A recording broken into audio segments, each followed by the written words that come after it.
সকলকে আমন্ত্রণ জানাচ্ছি বাংলাভিউ লাইভে। জানিয়ে দেব আমাদের হাতে থাকা সর্বশেষ আপডেটগুলো। সাথে রয়েছে আমি শ্রাবণী তালুকদার। সিলেট মহানগরীর বন্দর বাজারের রংমহল টাওয়ার এলাকা থেকে একটি অজ্ঞাতনামা ব্যক্তির লাশ পাওয়া গিয়েছে। বৃহস্পতিবার 28 সেপ্টেম্বর বেলা 2টার দিকে স্থানীয় ব্যবসায়ীরা লাশটি দেখতে পেয়ে পুলিশে খবর দেন। পরে কোতোয়ালি মডেল থানার পুলিশরা গিয়ে লাশটি উদ্ধার করে। ঘটনাস্থলে গিয়ে দেখা যায় লাশটি 60 থেকে 65 বছর বয়সী এক বৃদ্ধের এবং লাশটি মশারি দিয়ে পেঁচানো ছিল। স্থানীয় ব্যবসায়ীরা জানিয়েছেন, মারা যাওয়া লোকটি কয়েকদিন ধরেই রংমহল টাওয়ারের আশেপাশে দিনে এবং রাতে অবস্থান করছিলেন। তাকে দেখতে মনে হয়েছিল মানসিক ভারসাম্যহীন এবং আজ বেলা 2টার দিকে রাস্তার পাশেও ব্যক্তির মৃতদেহ পড়ে থাকতে দেখে তারা পুলিশে খবর দেন। কোতোয়ালি মডেল থানার পরিদর্শক সুমন কুমার চৌধুরী জানিয়েছেন, খবর পেয়ে তাদের টিম ঘটনাস্থলে গিয়ে লাশটি উদ্ধার করেছে।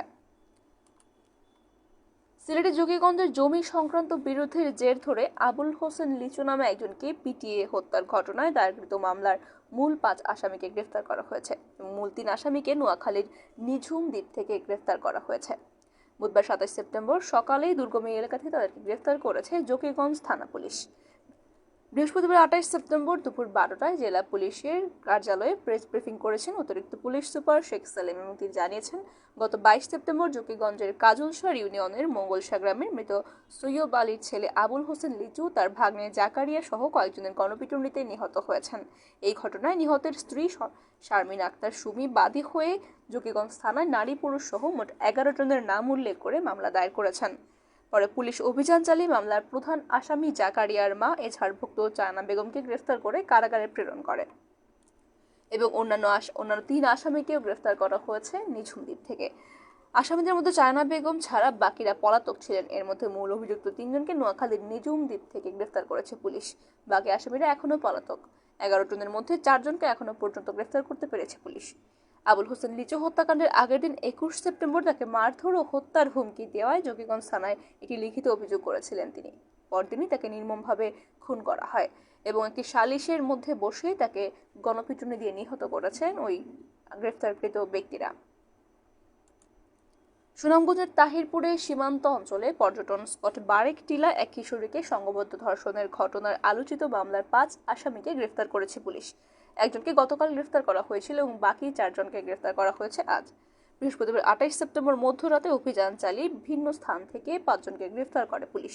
গ্রেফতারকৃত আসামিরা হলেন বিশম্ভরপুর উপজেলার ডলুরা গ্রামের আক্কাস আলীর ছেলে হৃদয় এবং তার মেয়ে আখি আক্তার প্রিয়া, একই গ্রামের রমজান আলীর ছেলে আব্দুল আজিজ এবং মথুরাকান্দি গ্রামের একলাস মিয়ার ছেলে সামুয়েল আহমেদ ঈশা হৃদয়, এই 5 জন। এর মধ্যে মঙ্গলবার রাতে ঘটনার পর শামীম আহমেদ নামে এক ধর্ষককে গ্রেফতার করা হয়েছিল। জানা যায়, ধর্ষণের শিকার কিশোরীর বাড়ি সুনামগঞ্জের সদর উপজেলায় বিশম্ভরপুরে। সে তার বান্ধবী আখি আক্তার প্রিয়ার বাড়িতে আসা যাওয়া করত। এর সুবাদে আখির ভাইয়ের সাথে তার প্রেমের সম্পর্ক গড়ে ওঠে। এক পর্যায়ে বান্ধবীর ভাইয়ের বন্ধু হৃদয় আহমেদ তাকে গত সোমবার বাড়ি থেকে বেড়াতে নিয়ে যাওয়ার কথা বলে বারেক টিলায় নিয়ে যায় এবং সেখানে নিয়ে গিয়ে হৃদয়ের আরো 2 বন্ধু দেখতে আসেন এবং ফেরার সময় নির্জন জায়গায় তাকে গণধর্ষণ করা হয়। পরে মোটরসাইকেলে করে তাকে সুনামগঞ্জ সদর উপজেলার রাধানগর পয়েন্টে ফেলে যায় ধর্ষণকারীরা। খবর পেয়ে পুলিশ মেয়েটিকে উদ্ধার করে হাসপাতালে ভর্তি করে। তাহিরপুর থানার অফিসার ইনচার্জ কাজী মোহাম্মদ নাজিম বলেছেন, পর্যটন স্পট বারেক টিলায় গণধর্ষণের ঘটনার মামলার 5 আসামিকে গ্রেফতার করেছে পুলিশ এবং বিভিন্ন স্থান থেকে বিশেষ অভিযান চালিয়ে তাদেরকে গ্রেফতার করা হয়েছে। বৃহস্পতিবার সকালে গ্রেফতারকৃত আসামিদের সুনামগঞ্জ কোর্ট হাজতে প্রেরণ করা হয়েছে। এই ছিল আমাদের হাতে থাকা এখনকার মতো খবর। সাথে থাকার জন্য সকলকে ধন্যবাদ।